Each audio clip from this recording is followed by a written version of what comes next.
Hello दोस्तों, स्वागत है एक और नई वीडियो में। आज की वीडियो में हम लोग बात करेंगे BSc second year. BSc second year में अगर आप लोग का माइनर क्या है, फिजिक्स है, माइनर फिजिक्स है, तो उसका वो हम लोग प्रैक्टिकल लेके आए हैं। कौन सा प्रैक्टिकल का उद्देश्य देखिए। प्रैक्टिकल का उद्देश्य है एलसीआर परिपथ का उपयोग कर प्रतिबाधा एवं शक्ति गुणांक का मान हमको ज्ञात करना है। किसमें कौन सा परिपथ चाहिए हमको? एलसीआर परिपथ चाहिए। 12th क्लास में हम लोग पढ़ चुके हैं एलसीआर और आरसीआर, ठीक है। सीआर परिपथ क्या होता है, तो एलसीआर परिपथ का ज्ञात उपयोग करना हमको और प्रतिबाधा और शक्ति गुणांक बताना है। तो किस तरह से यहाँ पर हम लोग प्रैक्टिकल लिखते हैं वो आपको पूरा मिलेंगे विथ रीडिंग। भैया वीडियो में लास्ट तक बने रहें। विथ रीडिंग आपको प्रैक्टिकल बताया जाएगा, ग्राफ बताया जाएगा, पूरी रीडिंग यहाँ पर बताई जाएगी। तो वीडियो में अंत तक बने रहें और चैनल में नए हो चैनल को सब्सक्राइब कर लें ताकि हम लोग आपके पास सारे प्रैक्टिकल आपको बता सके, ठीक है। सबसे पहले हमें क्या लिखना रहता है? सबसे पहले हम लोग लिखते हैं उद्देश्य। उद्देश्य क्या है भैया? सेम चीज़, एलसीआर परिपथ का उपयोग कर प्रतिबाधा शक्ति गुणांक ज्ञात करना, ठीक है। उसके बाद आवश्यक सामग्री। आवश्यक सामग्री क्या हो जाएगी?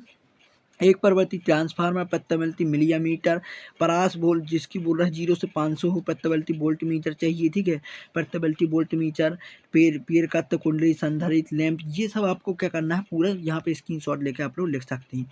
इसके बाद क्या भैया स्टेप भी देखते थे। फर्स्ट में उद्देश्य, दूसरे में आवश्यक सामग्री, तीसरे में सिद्धांत। सिद्धांत किस तरह से लिखना? सिद्धांत देख लीजिए। सिद्धांत आपको लिखना है प्रत्यावर्ती परिपथ में प्रतिरोध आर, पेड़कत्व एल और संधारित्र सी। एलसीआर चाहिए ना, और प्रतिबाधा जेड है, तो जेड का सूत्र ये पूरा लिखा है, जेड बराबर under R square plus X L minus X C square, ठीक है। यहाँ पे एक्स एल और एक्स सी क्या होंगे? 2 पाई एफ एल और 1/2 पाई एफ होंगे। पेड़कत्व के प्रतिघात होगा, संधारित्र के कारण प्रतिघात होगा।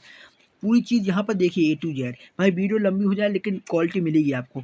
एफ प्रत्यावर्ती धारा की आवृत्ति एवं आवृत्ति क्या हो जाएगी? W equal to 2 pi F कोणीय शक्ति गुणांक cos theta equal to R upon Z हो जाएगा, ठीक है। और यहाँ पर Z equal to L C R और आर परिपथ कुल प्रतिरोध हो जाएगा। इसके बाद भैया डायग्राम का आपको स्क्रीनशॉट ले लीजिए। तो एल सी आर परिपथ के कारण शक्ति गुणांक आपको ज्ञात करना हो, उसका डायग्राम यहाँ पर बना है आपका। ट्रांसफार्मर लगा है भी, ठीक है। बोल्ट है यहाँ पर, एल सी आर, इस प्रकार से लैंप अमीटर, पूरे चित्र का आप लोग यहाँ पर क्या कर लीजिए, स्क्रीनशॉट लेकर आप लोग चित्र बना सकते हैं। आगे बढ़ते हैं, चलिए देर न करते हुए। चैनल में नए हो चैनल को सब्सक्राइब जरूर से कर लें। अब भाई पेपर में आपको विधि नहीं लिखनी, लेकिन हमने आपको विधि लिख के दी है, क्यों? ताकि आपको पता चल सके कि प्रैक्टिकल किस तरह से करनी है। पर पेपर में आप लोग याद रखिएगा कि विधि हमको क्या करनी रहती है भैया, नई लिखनी रहती है पेपर में विधि हमको, ठीक है।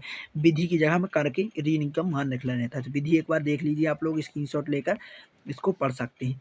अब इसके बाद यहाँ पर कैलकुलेशन दी रखी है, किसकी कैलकुलेशन है भैया? ये इसकी कैलकुलेशन है यहाँ पर। उसके बाद लिखना हमको प्रेक्षण सारणी, ठीक है। वो आगे पीछे आपका पेज हो गया है। उसके बाद आपको करना है प्रेक्षण सारणी लिखना है।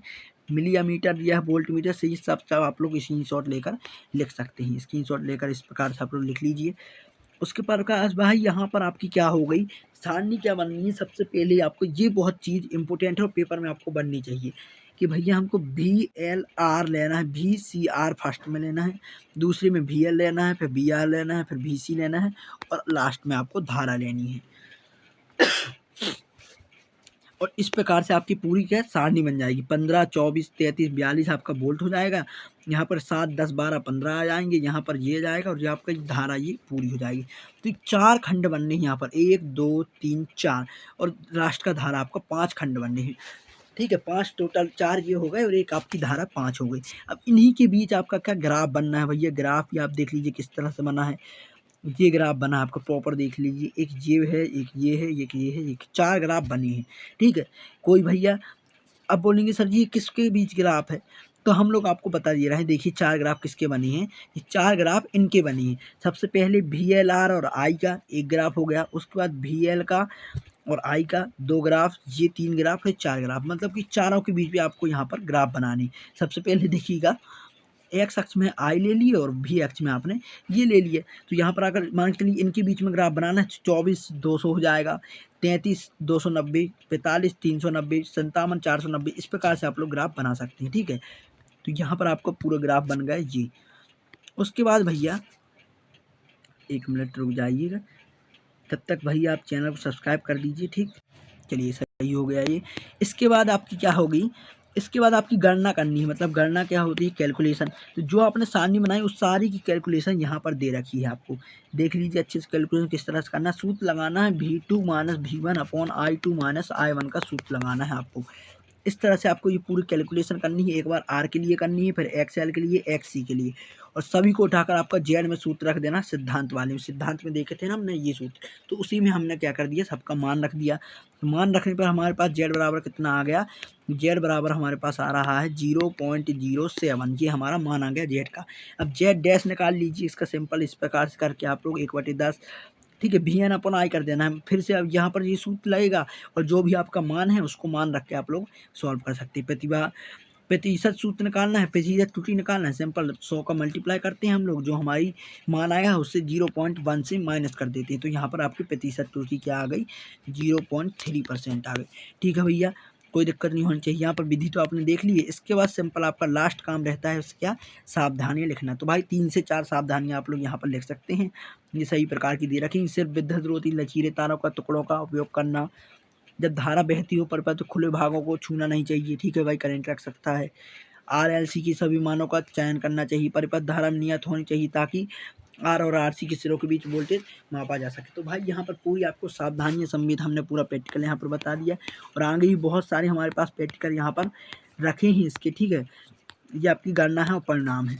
इसके बाद यहाँ पर गणना और परिणाम का आप स्क्रीनशॉट ले लीजिए।